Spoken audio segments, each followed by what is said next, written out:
सभी को नमस्कार। आर्य संस्कृत क्लासेज एस2 परिवार में आप सभी का स्वागत है। प्यारे बच्चों, कल मॉर्निंग शिफ्ट वाले बच्चों का 8वीं क्लास का संस्कृत का पेपर है। तो ये मॉर्निंग शिफ्ट वाले बच्चों का संस्कृत का सिंपल पेपर है। कैसा पेपर है? सिंपल पेपर है, यानी आपका पेपर बिल्कुल ऐसा ही आएगा जैसे मैथ के पेपर में डिजिट बदल जाते हैं लेकिन सवाल वैसे ही होते हैं। तो आपका पेपर कैसे आएगा, किस क्वेश्चन में क्या लिखना होगा, कौन सा क्वेश्चन आसान होता है, कौन सा कठिन होता है, कौन सा क्वेश्चन कितने नंबर का होता है, इन सब बातों को इस पेपर को सॉल्व करके आप देखने वाले हैं। तो प्लीज़ बच्चों, वीडियो को बिल्कुल लास्ट तक देखें अगर आप संस्कृत के पेपर में अच्छा करना चाहते हो, क्योंकि कल हम आपके लिए आंसर की लेकर आऊँगा, फिर आप कहोगे सर जी ये तो मैंने पढ़ा नहीं था, आपने बताया नहीं था। इसलिए एक-एक बात को बिल्कुल ध्यान से सुनना, किस क्वेश्चन का हल कैसे लिखना है, किस क्वेश्चन को किस तरह से सॉल्व करना है, सब बातों को बिल्कुल ध्यान से देखते चलना। तो देखो बच्चों, आपके पेपर में जो पहला क्वेश्चन आएगा, वो किसका आएगा? अपठित अवबोधन का, यानी एक गद्यांश आएगा। जैसे यहाँ पे देखो ये गद्यांश आया हुआ है, वसंत ऋतोः अनन्तरं ग्रीष्म कालो भवति। ग्रीष्म काले जलाशया स्वल्पम जलवन्तः भवति, यानी गर्मी के मौसम में तालाब जो है थोड़े जल वाले हो जाते हैं। कतिपय जलाशयाः शुष्यन्ति, कुछ जलाशय सूख जाते हैं। तो इस तरह से ये पैसेज आएगा। अब यही पैसेज आएगा, मैं ये नहीं कह रहा हूँ, इसके जैसा पैसेज आएगा। अब बात आती है कि इसके जैसा पैसेज आएगा तो हम उत्तर कैसे लिखेंगे? तो देखिए, प्रश्न नंबर 1 में 4 टाइप के प्रश्न आएंगे। कितने टाइप के? ध्यान से सुनना, 4 टाइप के प्रश्न आएंगे, क्योंकि 8वीं क्लास के बच्चे उतने परिपक्व नहीं होते हैं, वो कुछ क्वेश्चन को छोड़ देते हैं। तो कितने टाइप के क्वेश्चन आएंगे? पहले क्वेश्चन में 4 टाइप के। पहला टाइप क्या होगा? एक पदेन उत्तरत। तो इसकी ट्रिक क्या है? आप क्वेश्चन पढ़ेंगे, फिर उस लाइन को पैसेज में देखेंगे। जैसे यहाँ पे देखो प्रश्न है, कस्मिन काले जलाशयः स्वल्पम जलवन्तः भवति। अब देखो जलवन्तः भवति यानी किस काल में जलाशय थोड़े जल वाले हो जाते हैं। अब इसका उत्तर देखो, वाक जो पैसेज है उसके दूसरे वाक्य में लिखा हुआ है, ग्रीष्मकाले जलाशय स्वल्पम जलवन्तः भवन्ति। इस वाक्य में इसका उत्तर है, एक पद में उत्तर हो जाएगा ग्रीष्मकाले। क्या हो जाएगा? ग्रीष्मकाले।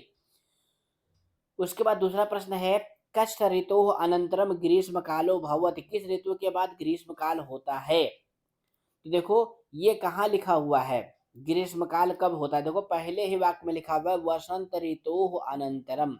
तो एक पद में इसका उत्तर हो जाएगा वसंत ऋतोः।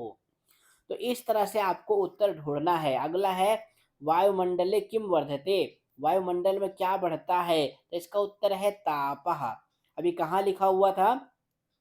वायुमंडले किम वर्धते, तो वायुमंडले तापः वर्धते, यानी गर्मी बढ़ जाती है। किस मौसम में? गर्मी के मौसम में।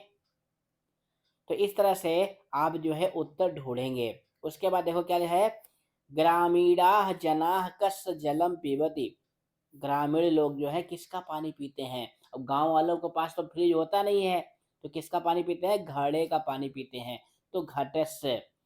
अब देखो ये उत्तर कहाँ लिखा हुआ है, ग्रामीणाः जनाः घटस्य जलम पिबन्ति। ये देखो यहाँ पे लिखा हुआ है, ग्रामेषु घटस्य महत्वम वर्तते, अतः ग्रामीणाः जना घटस्य जलम पिबन्ति। तो एक पद में इसका उत्तर हो जाएगा घटस्य। तो इस तरह से आपको जो है एक पदेन और पूर्ण वाक्यन के उत्तर को ढूंढना है। एक पदेन में 4 होंगे, 3 करने होंगे। ध्यान देना, कितने करने हैं? 4 होंगे, 3 करने होंगे। पूर्ण वाक्यन में 2 होंगे और 1 करना होगा। कितना करना होगा? 1 करना होगा। कुछ बच्चों को यही नहीं पता होगा कि इस क्वेश्चन में करना कितना है। यहाँ पे देखो लिखा है केवलम प्रश्न एकम, तो पूर्ण वाक्य में 1 करना है। पहला क्वेश्चन क्या है? ग्रीष्मकाले दिन रातयोः स्थिति कथम भवति, गर्मी के मौसम में दिन और रात की स्थिति कैसी होती है? तो इसका उत्तर देखो कहाँ लिखा हुआ है, ये देखो यहाँ लिखा हुआ है, दिनानि दीर्घाणि रात्रयश्च लघवा भवन्ति, यानी जो दिन होते हैं वो बड़े होते हैं, रात्रि छोटी होती है। किस मौसम में? गर्मी के मौसम में। उसके बाद अगला क्वेश्चन क्या था? वैज्ञानिके युगे ग्रीष्म ताप निवारणाय किम विकसितम, वैज्ञानिक युग में गर्मी के ताप को दूर करने के लिए क्या विकसित किया गया है? तो क्या क्या विकसित किया गया है? एसी, कूलर यही सब तो लिखना है। तो इसका उत्तर देखो यहाँ से लेकर के यहाँ तक, यानी ताप नियंत्रण यंत्रम जिसको एसी कहते हैं, वो विकसित किया गया है। तो इस तरह से एक पदन और पूर्ण वाक्यांश सभी बच्चे कर लेते हैं। बच्चे ज़्यादा गलती करते हैं सा खंड में, ध्यान देना। तीसरा टाइप का होगा यथा निर्देशम। अब यथा मतलब क्या होता है, जैसा, निर्देशम मतलब निर्देश दिया गया है, यानी हर प्रश्न में अलग अलग आपको निर्देश होगा। जैसे देखो इसमें क्या पूछा गया है, अस्मिन वाक्य क्रियापदम किम। अब इस टाइप का वाक्य अगर आपके पेपर में आएगा तो उसमें क्रियापद पूछा जाएगा, तो जो वाक्य इन्वर्टेड कामा में लिखा होगा उसी में आपको क्रियापद ढूंढना होगा। और क्रियापद के लिए क्या है आप जानते हो, आपको 60 रूप याद कराया जाता है, ती तह अंति, ती तह अंति। अब ती तह अंति जिसके अंत में मिल जाएगा वही तो क्रियापद होगा। अब यहाँ पे देखो किसके अंत में है, ये खा वाले ऑप्शन के अंत में है, इसलिए ये सही है इच्छन्ति। तो इस तरह से आप जो है क्रियापद को ढूंढेंगे। अगला क्या है, हरितः वनस्पतयः। अत्र किम विशेषण पदम, विशेषण, विशेष और विशेषण। विशेषण क्या होता है, जो किसी की विशेषता बतलाता है, जिसको इंग्लिश में एडजेक्टिव कहते हैं। यहाँ पे वनस्पतयः जो है ये विशेष पद है और हरितः जो है ये विशेषण है। यहाँ पे ये गा वाला ऑप्शन सही है। ये आपको ध्यान देना है कि उसमें क्या पूछा जा रहा है। अगला क्या है, सुलभम, इस पद का विलोम पद, सुलभ माने होता है आसानी से मिल जाए, तो इसका विलोम हो जाएगा दुर्लभम। उसके बाद ध्यान देना दा खंड में ये लाइन बिल्कुल ऐसे ही आपके पेपर में लिखी रहेगी कि अश्वनुच्छेद सकृते उपयुक्तकम शीर्षकम लिखत। अब शीर्षक लिखना है। बहुत बच्चे इस क्वेश्चन को छोड़ देते हैं, लेकिन आपको छोड़ना नहीं है। तो शीर्षक का मतलब क्या होता है कि जो पैसेज है वो किसके ऊपर है। तो पैसेज पढ़ोगे तो आपको समझ में आ जाएगा किसके ऊपर। जैसे यहाँ पे देखो किसके ऊपर है, ग्रीष्म काल के ऊपर है, तो इसका शीर्षक हो सकता है ग्रीष्म कालः। क्या हो जाएगा, ग्रीष्म कालः। तो इस तरह से आप जो है पहले क्वेश्चन को सॉल्व करेंगे। और पहला क्वेश्चन कितने नंबर का है, 8 नंबर का है। चलते हैं प्रश्न नंबर 2 पर। इसको ये क्वेश्चन बहुत महत्वपूर्ण है। जिस बच्चे ने इस क्वेश्चन को छोड़ दिया उसके नंबर कम है, वो बच्चे फेल होने के कगार पे हो जाते हैं। जिस बच्चे ने इस क्वेश्चन को लिख दिया और वो बिल्कुल कमजोर बच्चा है फिर भी वो पास हो जाएगा, क्योंकि इसमें चित्र देखकर आपको 4 वाक्य लिखने होंगे और एक वाक्य के 2 नंबर, इस तरह से 8 नंबर का ये प्रश्न है। कितने नंबर का, ध्यान देना, 8 नंबर का है। अब इसमें क्या आएगा, एक चित्र आएगा वो भी ब्लैक एंड व्हाइट में। कभी कभी चित्र बहुत धुंधला होता है, दिखाई नहीं देता है, लेकिन मंजूषा में कुछ पद मिल जाएंगे। क्या मिल जाएंगे, मंजूषा में कुछ पद मिल जाएंगे। यहाँ पे देखो हमने कुछ वाक्य लिख भी रखे हैं। जैसे यहाँ पे देखो गजः लिखा हुआ है, सिंहः लिखा हुआ है, सरोवरः लिखा हुआ है, मकरः, कपिः। इस तरह से अगर पद मिल जाएं तो आपको क्या लगाना है, चित्रे गजः अस्ति, चित्रे सिंहः अस्ति, चित्रे सरोवरः अस्ति, चित्रे वृक्षः अस्ति। बस 4 वाक्य कंप्लीट। हम आपसे कहेंगे आप 5 वाक्य लिखें, एक वाक्य और लिखें, चित्रम सुंदरम अस्ति। प्यारे बच्चों, वाक्य कैसे लिखना है ये मैंने एक पेज पर 8 वाक्य लिखे हुए हैं, वो भी मैं आपको दिखाऊंगा, क्योंकि आप आर्य संस्कृत क्लासेज में पढ़ रहे हो, एक भी नंबर कम नहीं होना चाहिए। तो ये देखिए वो वो जिस पेज में हमने लिखा है वह पेज आपके सामने आ गया है। प्रश्न नंबर 2 में चित्र वर्णन आएगा। यहाँ पे 8 वाक्य लिखे हुए हैं, कोई भी चित्र आ जाए आप इसी में से 5 वाक्य लिख देंगे, आपको 8 में से 8 नंबर मिल जाएगा। तो देखो कैसे वाक्य लिखे हुए हैं, चित्रे बालकः अस्ति, चित्रे बालिका अस्ति, चित्रे वृक्षः अस्ति। अब कोई भी चित्र आएगा उसमें पेड़ जरूर होगा, पेड़ को क्या कहते हैं, वृक्ष। चित्रे सूर्यः अस्ति, अगर कोई नेचुरल चित्र आएगा तो उसमें सूर्य भी जरूर होगा। चित्रे माता अस्ति, अब कोई महिला दिखाई दे रही है तो आप उसे माता लिख सकते हैं। चित्रे मार्गः अस्ति, मार्ग हमारे क्या होता है, रोड। अगर कोई रास्ता दिखाई दे रहा है तो उसको क्या लिखेंगे, चित्रे मार्गः अस्ति। अगर मान लो लाइब्रेरी का चित्र आ गया तो क्या लिखेंगे, चित्रे पुस्तकम अस्ति। और कोई वाक्य नहीं बन रहा है तो आप लिख देंगे चित्रम सुंदरम अस्ति। अब यहाँ पे ध्यान देना बच्चों, जब कोई कोई वस्तु लिख रहे हैं तब वहाँ पे चित्रे चित्रे चित्रे का प्रयोग होगा, लेकिन जब आप लिख रहे हैं चित्रम सुंदरम अस्ति तो यहाँ पे चित्रम लिखेंगे, ये ध्यान देना। नहीं तो कुछ बच्चे लिख देते हैं चित्रे सुंदरम अस्ति और उनके आधे नंबर कम हो जाते हैं। तो आपको लिखना है चित्रम सुंदरम अस्ति, ये आपको ध्यान देना। एक बात हम और आपको बताना चाहते हैं, मान लो कुछ बच्चे हैं उनका नेट खत्म हो गया है, वो 2 मिनट में ही वीडियो देख कर जाना चाहते हैं, तो उनके लिए ये क्वेश्चन प्रश्न नंबर 13 हमें श्लोक लेखन आएगा। क्या आएगा? श्लोक लेखन आएगा, यानी 4 नंबर का श्लोक आएगा और लिखा रहेगा कि जो पेपर में ना आया हो ऐसे 2 श्लोक आप याद किए हुए 2 श्लोक लिखिए। यहाँ पे हमने 3 श्लोक लिखे हुए हैं, इसको आप जो है कम से कम 5 बार, अभी आपके पास टाइम है, नहीं तो 2-3 बार जरूर लिख लिख के प्रैक्टिस कर लें। ये 3 श्लोक आप जरूर याद कर लें। पहला श्लोक कौन सा है? पहले पाठ का है, गुणा गुणज्ञेश गुणा भवन्ति ते निर्गुणं प्राप्य भवन्ति दोषा सुस्वादतोयाः प्रवहन्ति नद्यः समुद्रम् आसाद्य भवन्ति अपेयः। अब प्यारे बच्चों, इसमें जो है ये अंतिम लाइन है ना, इसको अच्छे से देख लो लिखना कैसे है, क्योंकि लिखने में ही तो गलती होती है। हमें याद तो होता है लेकिन लिखने में हम गलती कर देते हैं। दूसरा श्लोक क्या लिखेंगे? चल चल पुरतो निधे चरणम सदैव पुरतो निधे चरणम गिर शिखरे ननु निज निकेतनम बिना एव यानम नगारोहणम। दूसरा श्लोक इसको लिख देंगे। तीसरा श्लोक कौन सा लिखेंगे? अभिवादनशीलस्य नित्यं वृद्ध्यो सेविनः चत्वारि तस्य वर्धन्ते आयुर्विद्या यशो बलम। ये जो है नीत नवनीतम का श्लोक है। अब कुछ बच्चे कहेंगे सर जी हमें पेपर में तो 2 ही श्लोक लिखना है, आप 3 श्लोक काहे लिखने के लिए कह रहे हैं? तो प्यारे बच्चों, आपके पेपर में 2 श्लोक क्वेश्चन के रूप में आएंगे, तो मान लो इनमें से एक श्लोक क्वेश्चन के रूप में आ गया, फिर भी आपके पास 2 श्लोक लिखने के लिए बचे रहेंगे, इसलिए आप कम से कम 3 श्लोक याद करें। समझ गए? बहुत बढ़िया। चलते हैं फिर से मॉडल पेपर पर। चलो, तो आपका प्रश्न नंबर 2 कंप्लीट हो गया। इसके अथवा के रूप में एक टॉपिक दिया होगा, उस पे आपको जो है 4 लाइन लिखनी होगी, लेकिन इसमें मंजूषा नहीं मिलेगी, इसलिए आप क्या करेंगे? चित्र वर्णन करेंगे। अब प्रश्न नंबर 3 में क्या आएगा? ध्यान देना, प्रश्न नंबर 3 में क्या आएगा?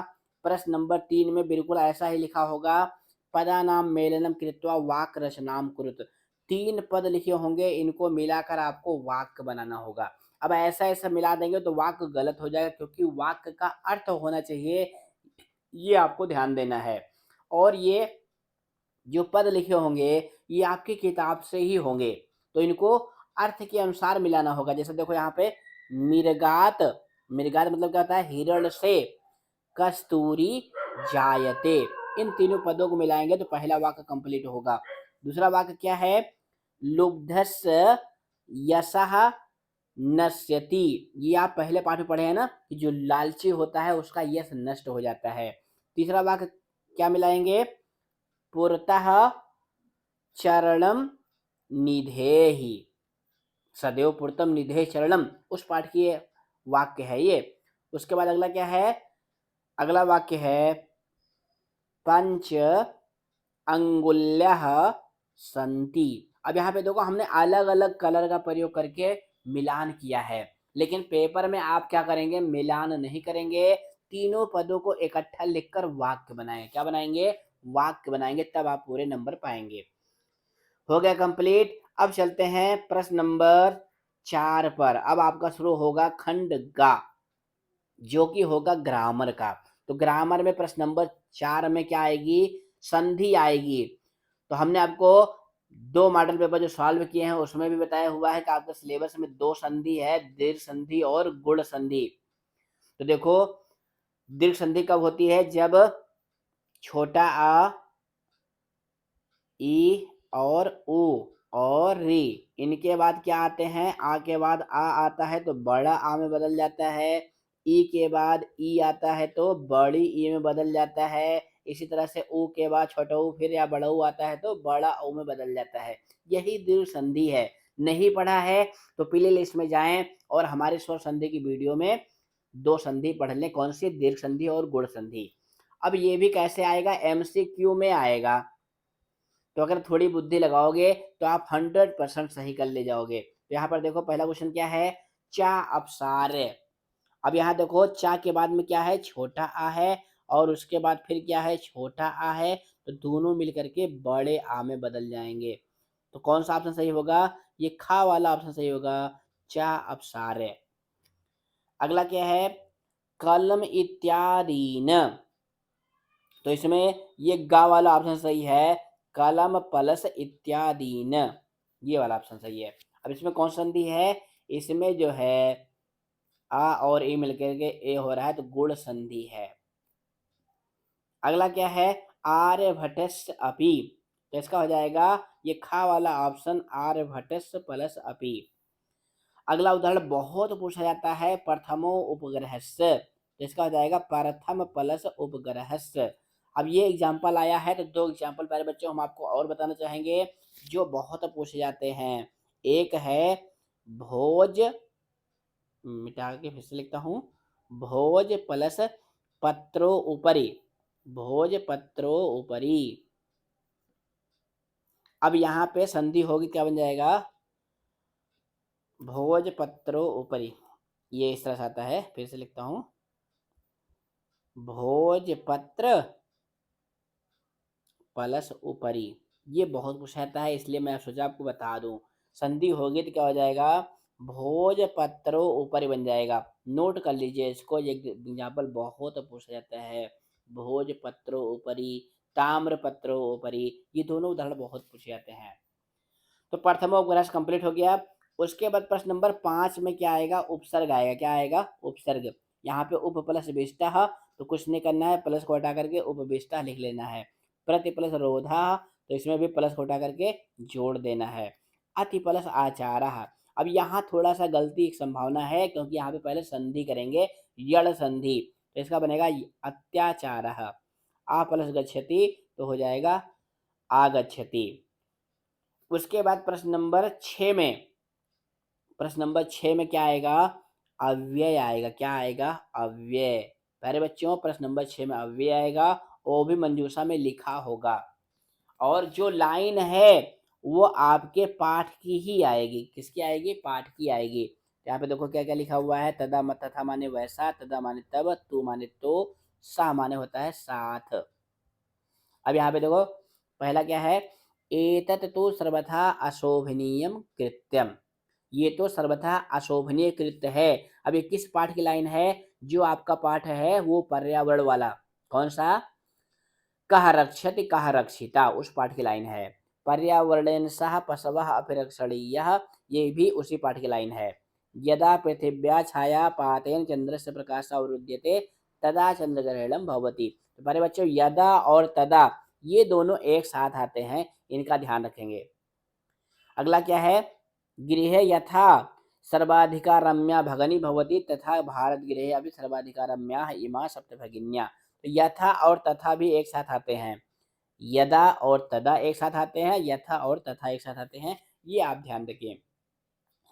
प्रश्न नंबर 7 में क्या आएगी? संख्या आएगी। प्यारे बच्चों अभी आपके पास टाइम है, 1 से लेकर 100 तक गिनती देख लें, क्योंकि ये रिक्त स्थान के रूप में आएंगे और मंजूषा में वे संख्या लिखी होगी। तो अगर आपके मन में थोड़ा भी याद है तो आप इसको कर लेंगे। हम देखते हैं कुछ बच्चे क्या करते हैं, मंजूषा को देखते ही नहीं है, और यहाँ पे जो संख्या लिखी होती है उसको अपने मन से लिख देते हैं, और उनका गलत हो जाता है।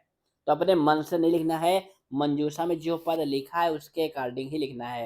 यहाँ पे देखो 72 है, 72 के लिए मंजूषा में क्या आया है? द्विसप्तति, ये है 72। 80, 80 के लिए आया हुआ है अशीति, ये है। 50, तो 50 को कहते हैं पंचाशत। अब एक ही बचा हुआ है 33, क्या कहते हैं? त्रयस त्रिंशत।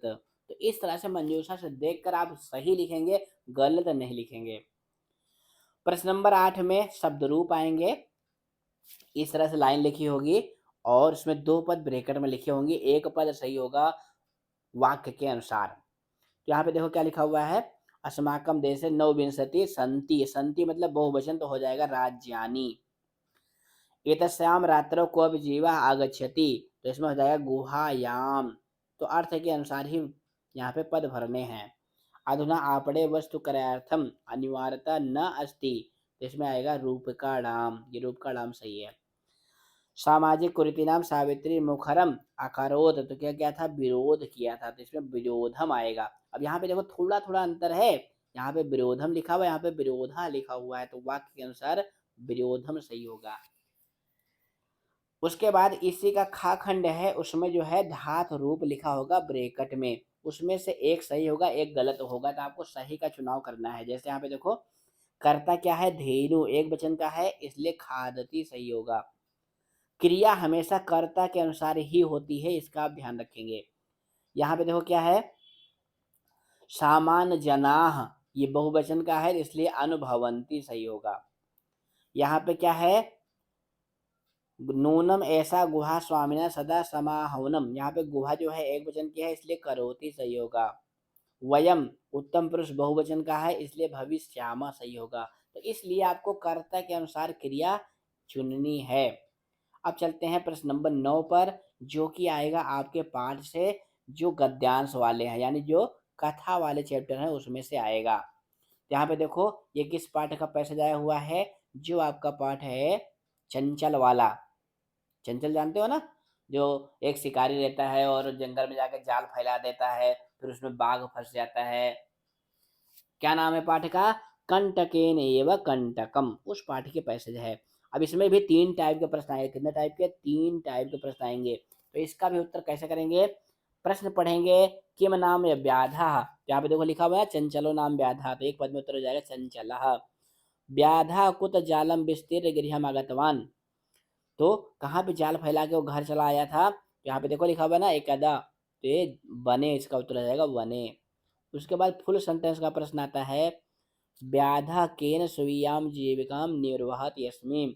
अब इसमें भी क्रियापद देख करके आपको यहाँ से लेकर यहाँ तक इसका उत्तर लिख लेना है। उसके बाद अगला क्वेश्चन क्या है, व्याघ्र मानवम किम निवेदयत, यानी बाघ ने मानव से क्या निवेदन किया। तो व्याघ्र ने क्या निवेदन किया था कि हे मानव मुझे बचा लो, मैं तुम्हारा कल्याण करूंगा, ये इसका उत्तर है। तो इस तरह से एक वचन और पूर्व वाक्य को ढूंढेंगे।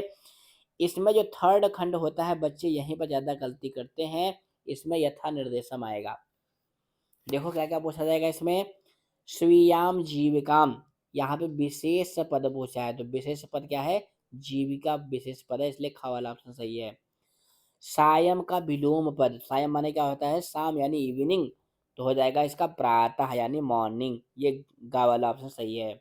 भो मानम कल्याणम भवतु ते, अत्र क्रियापदम किम, तो यहाँ पे क्रियापद क्या है, भवतु, ये क्रियापद है। तो देखो बच्चों, इस तरह से यथा निर्देशम में जो है 3 टाइप के क्वेश्चन आ रहे हैं, और हमने 3 मॉडल पेपर सॉल्व कराए हैं। कितनी मॉडल पेपर, 3। तो तीनों मॉडल पेपर आप देखोगे तो आपको मुश्किल से 1.5 से 2 घंटे लगेंगे, इसलिए दोनों मॉडल पेपर को कल फिर से एक बार देख कर जाएं, ताकि आप पेपर टाइम में गलती ना करें। प्रश्न नंबर 10 में क्या आएगा, पद्यांश, यानी एक श्लोक आएगा, उसमें से 3 टाइप के प्रश्न के उत्तर देने होंगे। अब यहाँ पे देखो श्लोक क्या आया हुआ है, सर्वम परवशम दुखम सर्वम आत्मवशम सुखम एतद विद्यात समासेन लक्षणम सुख दुखयो। सब कुछ अपने बस में, दूसरे के बस में होना यही दुख है, सब कुछ अपने बस में होना यही सुख है। संक्षेप में सुख और दुख का यही लक्षण है। अभी किस पाठ का है, जो आपका पाठ है नीत नवनीतम, बहुत महत्वपूर्ण पाठ है, अगर नहीं पढ़ा है तो प्ले लिस्ट में जाकर एक बार जरूर पढ़ लें। नीत नवनीतम पाठ महत्वपूर्ण है, उसमें से श्लोक जरूर आएगा। तो यहाँ पे देखो पहला क्वेश्चन क्या है, परवशम सर्वम किम भवती, यहाँ पे देखो लिखा ना सर्वम परवशम किम दुखम, एक पद में हो जाएगा दुखम। सर्वम सुखम कस्य वशम भवति, तो आत्मवशम हो जाएगा, क्या हो जाएगा, आत्मवशम। इसके बाद देखो फुल सेंटेंस का प्रश्न है, सर्वम आत्मवशम किम भवति, तो इसका उत्तर हो जाएगा सर्वम आत्मवशम सुखम भवति, यहाँ से यहाँ तक। सुख दुखयो लक्षणम समासेन किम उच्यते, तो इसका जो दूसरी लाइन है यही इसका उत्तर है। तो इस तरह से आप जो है एक पद और पूर्ण वाक्य को करेंगे। यथा निर्देशन पे चलते हैं, बच्चे यहाँ पे ज्यादा गलती करते हैं। सुख दुखयो अत्र का विभक्ति, यानी इस पद में विभक्ति कौन सी है। अब ये थोड़ा सा टेढ़ा प्रश्न है, यानी कठिन प्रश्न है। इसमें जो है षष्ठी विभक्ति है, सर कौन सी विभक्ति, षष्ठी विभक्ति है। सर्वम दुखम अनयो पदयो विशेषण पदम किम, तो विशेषण पद है सर्वम, ये कैसा विशेषण है, सार्वनामिक विशेषण है। अगला है विस्तरेण इत पदस्य किम विलोम पदम पद्यांश से प्रयुक्तम, विस्तरण का विलोम पद है, तो यहाँ पाया हुआ है समासेन, विस्तरण मतलब होता है विस्तार से, समासरण मतलब होता है संक्षेप से। तो इस तरह से हमारा प्रश्न नंबर 10 भी कंप्लीट हुआ। प्रश्न नंबर 11 हमें क्या आएगा? संवाद, यानी जो संवाद वाले पाठ हैं। तो प्यारे बच्चों, संवाद वाले 2 पाठ बहुत महत्वपूर्ण हैं। एक तो सप्तभगिनिया वाला चैप्टर और एक जो है कहरक्षित, कहरक्षिता। इन्हीं दोनों पाठों से ही पैसेज आएगा 100%। अब इसमें भी ट्रिक क्या है कि क्वेश्चन पढ़ेंगे, उत्तर लिखेंगे। देखो पहला क्वेश्चन क्या है? कति राज्याणाम समूह भगनी सप्तकम उच्यते। तो देखो पैसेज में लिखा हुआ है सप्त, इसलिए हो जाएगा सप्त। इमा सप्त भगिन्या स्वीय प्राचीन इतिहास कथम दृष्टा। अब ये इसका उत्तर देखो यहाँ से यहाँ तक छिपा हुआ है, लेकिन एक पद में इसका उत्तर हो जाएगा स्वधीनाः। उसके बाद फुल सेंटेंस का प्रश्न है भगनी सप्तके कानि सप्त राज्यानि तेषां नामानि। यानी भगनी सप्तक में कौन से 7 राज्य हैं, उनका नाम क्या है? तो इसका उत्तर देखो यहाँ से लेकर के और यहाँ तक है। उसके बाद अगला क्या है? का प्राचीन इतिहास स्वधीनायो दृष्टा। तो इसका उत्तर यहाँ से लेकर के यहाँ तक है। प्यारे बच्चों, एक पदन और पूर्ण वाक्य में एक ही करना है, दोनों नहीं करना है। उसके बाद इसमें भी यथा निर्देशम आएगा। जैसे यहाँ पे देखो भगिन्या अत्र का विभक्ति, इसमें कौन सी विभक्ति है? इसमें प्रथमा विभक्ति है। इमाह शब्द भगिन्या अनयो पदयो विशेषण पदम किम। तो विशेषण पद है इमाह, ये इमाह जो है विशेषण है। उसके बाद पूछा है स्वतंत्रता किम पर्याय पदम। तो उसके लिए आया स्वाधीनाः, ये पर्याय पद आया हुआ है। उसके बाद प्रश्न नंबर 12 में क्या आएगा? ध्यान देना, प्रश्न नंबर 12 में क्या आएगा? अन्वय आएगा रिक्त स्थान के रूप में। क्या आएगा? अन्वय। अब इसमें क्या करना है? श्लोक लिखा होगा, उसका अन्वय भी पेपर में लिखा होगा। 3 पद गायब होंगे और वो कहाँ लिखे होंगे? मंजूषा में लिखे होंगे। तो मंजूषा से देखकर उसमें आपको भरना होगा। जैसे यहाँ पर देखो तयोर नित्यम प्रियम कुर्यात आचार्य च सर्वदा तेष त्रिषु तुष्टेषु सत्तपः सर्वं समाप्यते। अब इसमें क्या करना है कि आप देखेंगे जो पहला पद मंजूषा में है, पहली लाइन में है, वही पहले नंबर पे आएगा। देखो यहाँ पे प्रियम है ना, ये देखो प्रियम यहाँ पर है। दूसरे नंबर पे क्या है? त्रिषु। त्रिषु देखो दूसरे नंबर पे है, तो दूसरे नंबर पे त्रिषु आ गया। तीसरे नंबर पे तपह है, तो तीसरे नंबर पे तपह आ गया। इस तरह से आप मंजूषा में देखेंगे और श्लोक में देखेंगे। मान लो आप अर्थ नहीं जानते हैं, फिर भी इस ट्रिक से आप इसको भर सकते हैं। उसके बाद प्रश्न नंबर 13 में 2 श्लोक लिखने के लिए आएंगे। यहाँ पे देखो 2 श्लोक लिखे हुए हैं। अभी वीडियो में पहले भी हमने आपको 3 श्लोक लिख करके दिखाए थे। तो इस तरह से अगर आप प्रैक्टिस करेंगे तो संस्कृत के पेपर में 100% आप 60 में 60 नंबर लाएंगे। तो फिर मिलेंगे बच्चों आंसर की वीडियो में। धन्यवाद।